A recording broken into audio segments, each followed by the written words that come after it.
रायगढ़ विधानसभा क्षेत्र के निर्दलीय महिला प्रत्याशी गोपिका प्रमोद गुप्ताहर चुनावी समर में तीव्र आंदोलन के तेवर में देखा जाते थे। जहां रायगढ़ विधानसभा क्षेत्र के अन्य उम्मीदवार में एक महिला सबले भारी जैसे क्षेत्र में चर्चा के विषय बने हवे।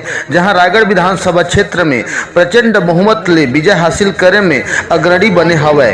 दाखिल करने के लिए आए थे और ग्रामीण से भी शहर से भी बहुत लोग जो उनकी एक उत्सुकता थी कि एक महिला फॉर्म भरने जा रही है, सभी बढ़ चढ़ के यहाँ पे भाग लिए हैं और रायगढ़ की जनता भी पूरा सपोर्ट की है।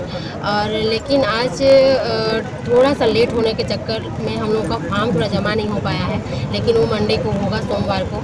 और मुझे पूरा उम्मीद है कि हमारे रायगढ़ की जनता बहुत जागरूक है, बहुत समझदार है और मुझे प्रतिनिधि के रूप में ज़रूर चुनेंगी, ये मुझे पूरा उम्मीद है।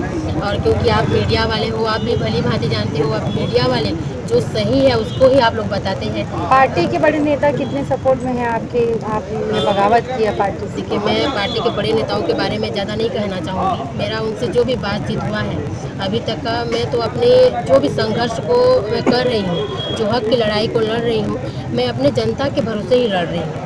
इसीलिए मैं पार्टी के ऊपर नेताओं के बारे में अभी कुछ कहना नहीं चाहूँगी। संगठन से काफ़ी समय से जुड़ी हुई, संगठन से अलग हुई है, तो कितनी अकेला महसूस कर रही हैं आप? नहीं, बिल्कुल मैं अकेला महसूस नहीं कर रही हूँ। पार्टी अपनी जगह है, जो हमारे शीर्ष के नेता हैं वो अपनी जगह है, लेकिन जनता मेरे साथ है, ये मुझे भरोसा है। इसी के चलते मैं आगे बढ़ रही हूँ और संघर्ष कर रही हूँ। महिलाओं को नकार दी पार्टी, बोलना चाहेंगी आप? बिल्कुल, क्योंकि देखिए मैं 20 साल से राजनीति में जुड़ी हुई हूँ और 2 बार जिला पंचायत के सदस्य बनी हूँ। अभी फिलहाल मैं जिला पंचायत सदस्य हूँ कुसौर से।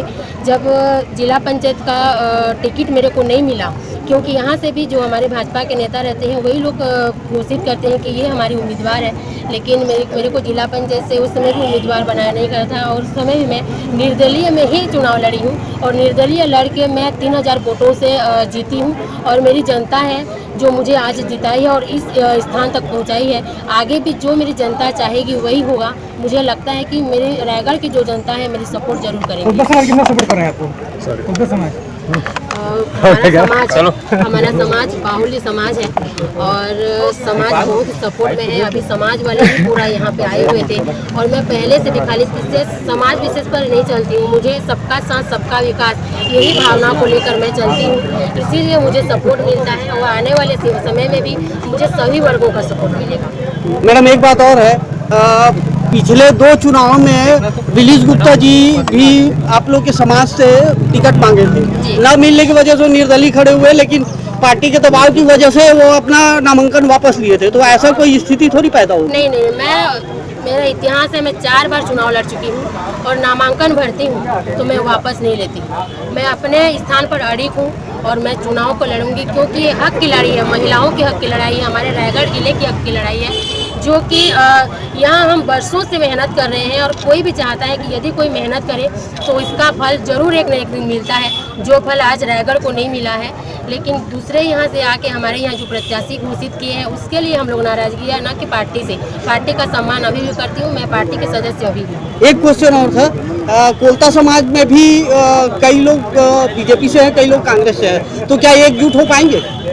बिल्कुल होंगे, क्योंकि जो सही रास्ता चुनता है, मेरे को लगता है वो जो सही अपने जनता को ये लगता है कि वास्तव में ये हमारे लिए सही है और ये कुछ करके दिखाएगी, तो कहीं वो दल का इंतजार नहीं करता है, जो सही होता है उन्हीं का ही साथ देता है। क्योंकि कोलता समाज का वोट बैंक इतना है कि वही चुनाव का असली रूपरेखा तैयार करती है। इस बार जरूर दिखेगा आपका समाज का एकता, एकजुटता, क्योंकि पूरे समाज भी जान चुकी है, क्योंकि समाज भी बहुत दिनों से इंतजार में थी कि कोई भी पार्टी हो उनको सम्मान देना चाहिए था, लेकिन नहीं दिया। उसके चलते पार्टी अब हमारा जो समाज है एकजुट हो चुका है। ठीक।